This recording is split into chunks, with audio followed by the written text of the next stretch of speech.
Huh? I found myself muttering. I knew my husband had a tendency to do things on his own, but I never thought he would pull off something this massive. Get what you mean by that? My mind went blank at the thought of it all. My name is Lily. My family was not rich. We lived with my father's grandparents, so we had a good home.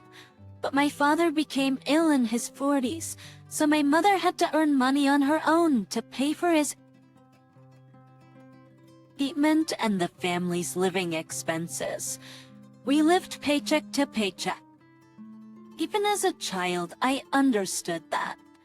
My grandfather, however, insisted that he did not want to work anymore, even though he had reached retirement age, and my grandmother, who had never worked, often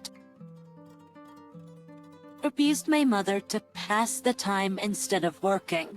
My mother was desperately trying to cope with it all by herself. One day, my mother, who never complained, whispered to me in between housework, "You shouldn't live with us," and it remained in my memory forever. My father was always apologetic and cared for my mother and me. His illness worsened and he passed away before I reached adulthood.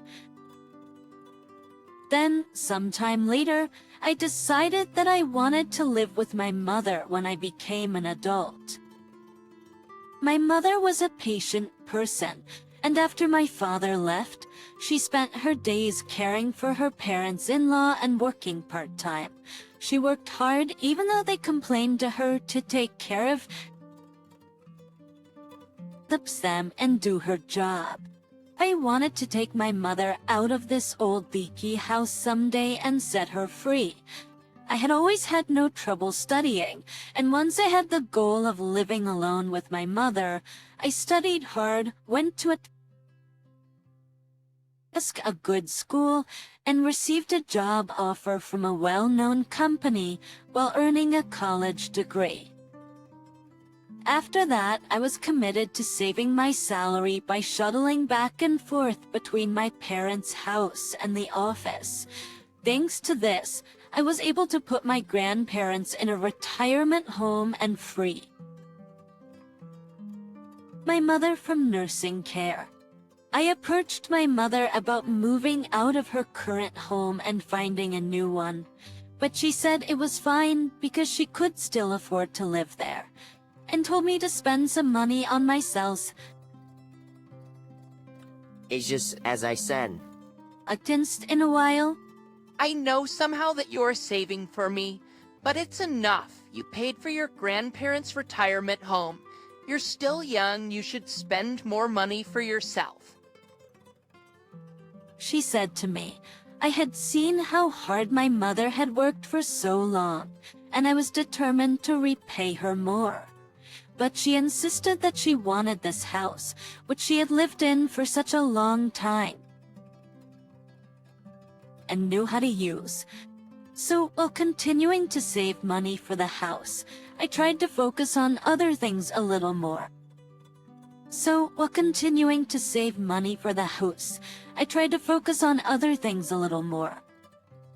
I have been avoiding girls' night outs and drinking parties with coworkers, which I used to think of as a waste of money. But I began to attend these events once in a while as a reward for myself. I met my husband at a drinking party held with people from the company. I thought there was one face I did not recognize, but that person was a male employee's classmate from college. He was in a completely different line of work than I was, and I enjoyed listening to him talk about his work. People around me laughed at me, saying, "You talk about work even at a time like this." He and I got along well, and we went from dating to marriage in no time at all. At the time, I was happy with this smooth sailing life. Looking back, I think it would have been better if I had gone through a little bit of an ordeal. When my mother heard about my marriage, she was as happy as if it were her own. She told me that I had found a good man.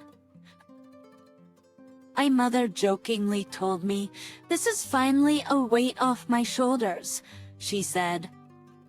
He said, my husband understood my mother, who raised me with her own hands. He said he could never have done what she did. I was very proud of my mother. When I met his mother, I was nervous about it. Him and my mother got along, but what would his parents think of me? He tried to calm me down by telling me that his parents are not so strict. I'm home. Go, Sam. He exclaimed as he entered the doorway. His parents' house was a bit old, but there was something nostalgic and comforting about it. I could vaguely hear what was probably his mother's voice coming from the living room.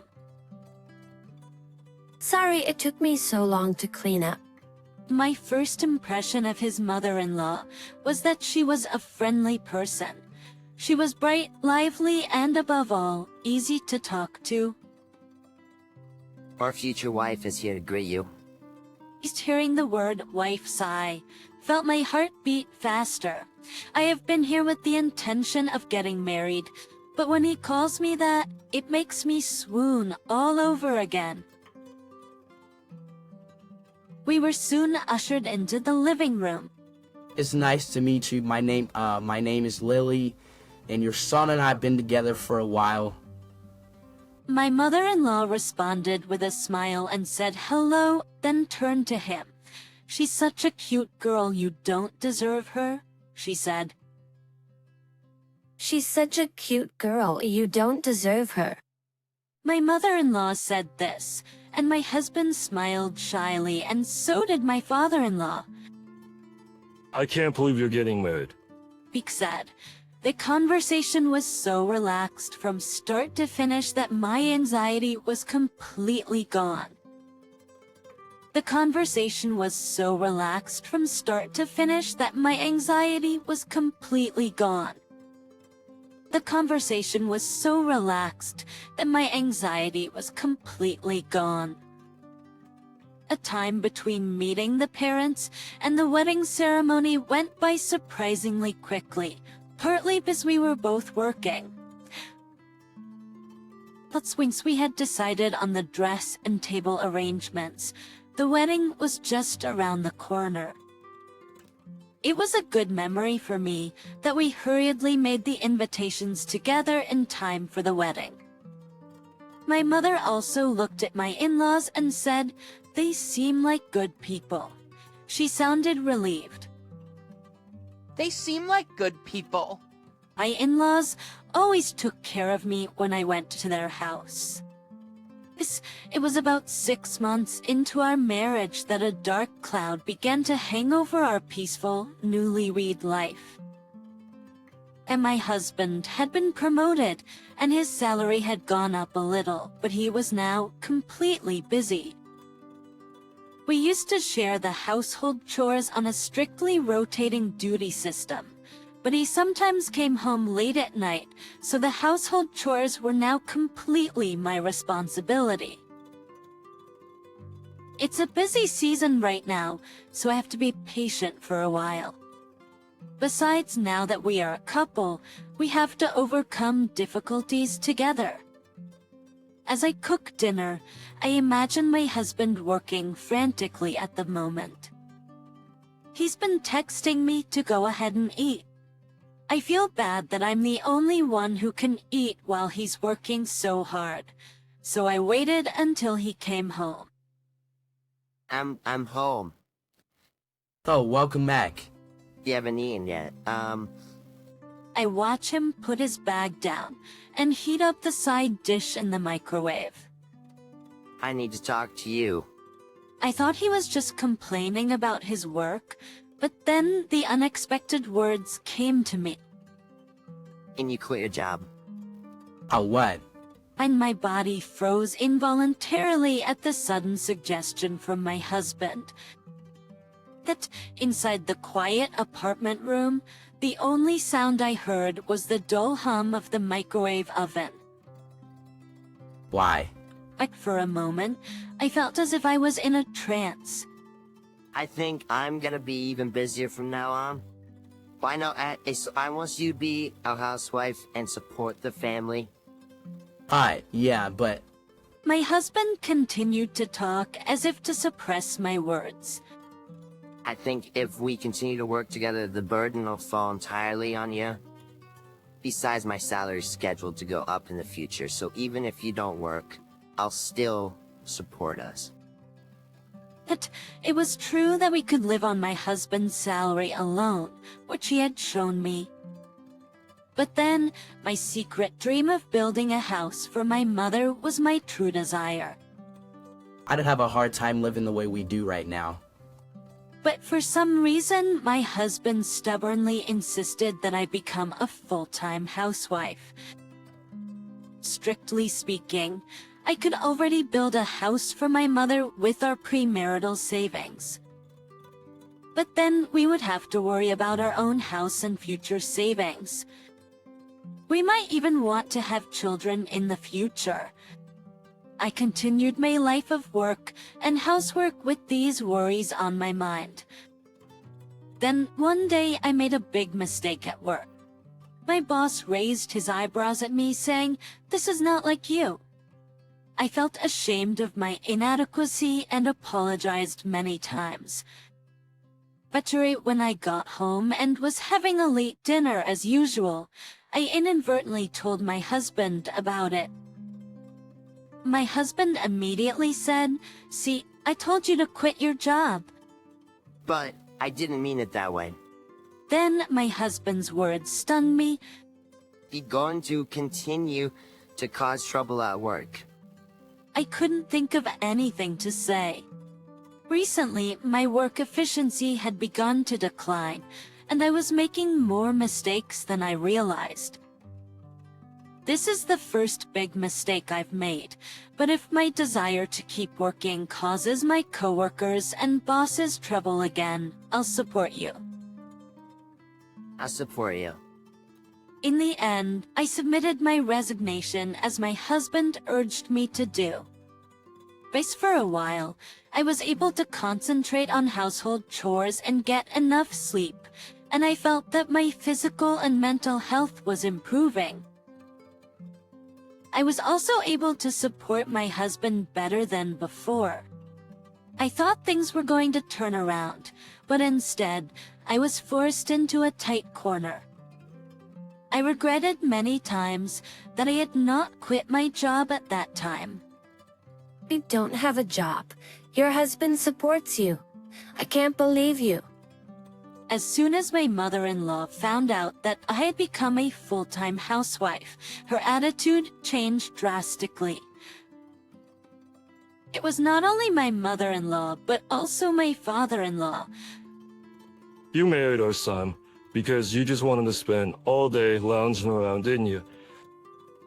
Their sarcasm grew tougher each time we met. At first, it was just something they said when I visited their house, but now they come over to our apartment because they're home all day anyway. My in-laws would sit on the couch and tell me to get them another cup of tea or a meal. You're a housewife and you can't even clean. And they began to make the typical degrading comments. Since it happened so frequently, I felt numb to it, so I would just ignore them. I was feeling much more stressed than when I was working. Even my husband, whom I depend on, said to me, "I'm taking care of you, so you should at least do a perfect job of timing your meals." His demands escalated and he would get angry at me saying, "It's common sense that you would be able to do certain chores." I would have been more comfortable if I had been working. My in-laws now come to our home without calling in advance. I was constantly on edge and felt more stressed by the day. I went to the hospital and was told it was due to temporary stress, When I told my in-laws several times that I was sleeping in today, they began to suspect I was having an affair. To top it all off, my husband told me, "You need to take better care of my parents." Without seeming to care about my health at all, I was exhausted. Then one day, my husband took a paid day off and invited me for a drive. I had completely forgotten about it until I heard the reason, but it was my birthday. I was tired, but I hadn't been on a road trip in a long time. What's more, he had something to show me. The theme for the first time in a long time. My heart was fluttering, as it had when we were dating. Thank you. Was for the first time in a long time. I thanked my husband sincerely. The car was going down a different road than I had expected. I was expecting some sort of restaurant with a nice view, but here we are. It was a 20-minute drive to a residential area. In front of the people Memi was a newly built house that was about 2 times larger than the other houses. It looked like a 2-family house, and in front of the house stood my parents-in-law. What? I looked up at my husband. I had no idea what was going on. This is your present, he said, while pointing to the house. Aren't you happy? What? So, I didn't know what to say. You guys took so long. Our in-laws walked toward us with smiles on their faces. He immediately exclaimed, this is a 2-family home. Where did you get the money to build this? There was no way we could afford such a house with our savings. Your savings, he said. I found you had saved a lot of money. Thanks to you, we built a beautiful 2-family house. My in-laws must have known that they had spent my money. They were grinning and looking at me without the energy to be outraged. I collapsed my knees at the reality before me. I slumped to the asphalt, unable to move my body. My husband and in-laws gazed at me with glee. I'm glad the surprise was a success. We made a great purchase. I couldn't believe that my savings, which I had saved to give my mother a house, were used without my permission. It was obvious from the magnificence of the house that my savings were almost gone. But the lease of our apartment had been terminated, and without a job, I had no choice but to stay in the newly built house. My husband complained to me, and every day I had to do housework for everyone, including my in-laws. I became completely apathetic and just became a machine to take care of my husband and in-laws. They wanted to use me as a convenience slave and a moneylender. As I was washing the dishes, I heard them giggling in the living room while watching TV. I thought, this is not right. It was at this point that I became angry and thought, why are these people living a comfortable life with my money? Why do I have to go through such hardship every day? My doubts soon turned into strong anger. I will get revenge on these 3 people. With this thought, I hired a detective to investigate my husband. To begin with, it was strange that he worked from morning till late at night and was paid that salary. Besides, my husband's attitude toward me had since he had been promoted. I began to suspect that there was something behind this, and I couldn't stop thinking about it. My intuition was right. 2 weeks later, the detective showed me many photos of the scene of an affair, a young woman and my flirtatious husband. They seemed to meet frequently, and the evidence was easy to gather.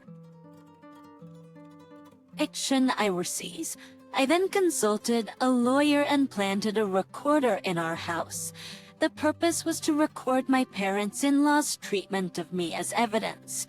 The lawyer said that if I could get audio evidence, I could prove what they had done, and I could also claim alimony. The house was supposed to be for my mother, who had gone through a lot of hardship, and then the three of them entered the house knowing nothing. I will not forgive them. I first played a loud recording of my parents-in-laws yelling at me from my balcony so that all the neighbors could hear it. The neighbors were suspicious at first, but soon realized that it was the familiar voice of my mother-in-law. They were all puzzled and trying to figure out what was going on. What are you doing?